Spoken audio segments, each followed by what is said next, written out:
Activité ce matin avec le directeur de la publication et de la rédaction du quotidien Libération. Bonjour Dov Alphon. Bonjour Nicolas. Dov, alors qu'Haïti s'enfonce dans une crise historique, la France fait face à une demande de rembourser des milliards de dollars que lui avaient payés sous la contrainte les anciens esclaves haïtiens. Oui Nicolas, le déficit français bat des records et ce n'est donc sans doute pas le meilleur moment. Mais c'est le moment choisi par le haut commissaire des Nations Unies aux droits de l'homme, Volker Türk, pour se prononcer en faveur d'actions immédiates pour le paiement de réparations par les anciennes puissances coloniales, avec la France donc en premier plan. Concrètement, l'ONU doit d'abord décider de la création d'un tribunal chargé d'examiner les réparations, mais pour son responsable des droits humains, les gouvernements doivent, je cite, passer rapidement de la parole aux actes afin de réparer les torts du passé. Alors pourquoi nous? Pourquoi la France? Eh bien parce que Haïti, petit pays caribéen en proie à une crise qui menace d'engouffrer des millions de ses habitants dans une spirale de famine, violence et pauvreté, est une ancienne colonie française. Peu en France en sont conscients parce qu'elle est absente de nos manuels scolaires, de nos déclarations gouvernementales, de nos manifestations politiques. Cette colonie française a enrichi considérablement le roi de France, l'aristocratie, les villes de Bordeaux, de Nantes, de La Rochelle.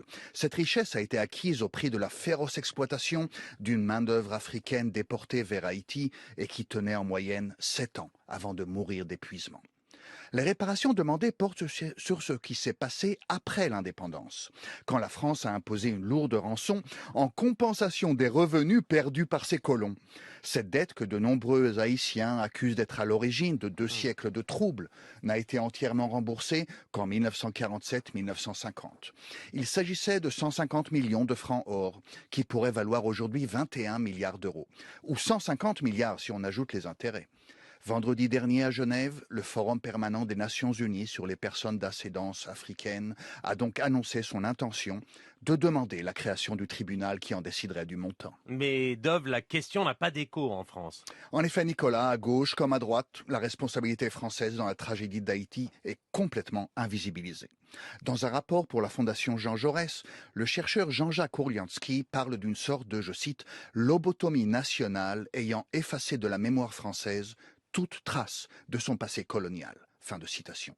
Un exemple parmi d'autres, plusieurs syndicats français ont publié cette semaine un communiqué sur la situation à Haïti en accusant une seule puissance coloniale, les États-Unis. Il nous est aussi plus facile de parler de victimes pour lesquelles nous n'avons pas une responsabilité directe. Les Ukrainiens, les Gazaouis, les Afghans, les Ouïghours. Les Haïtiens sont eux aussi en danger de famine, mais ce faisant, ils nous donnent mauvaise conscience.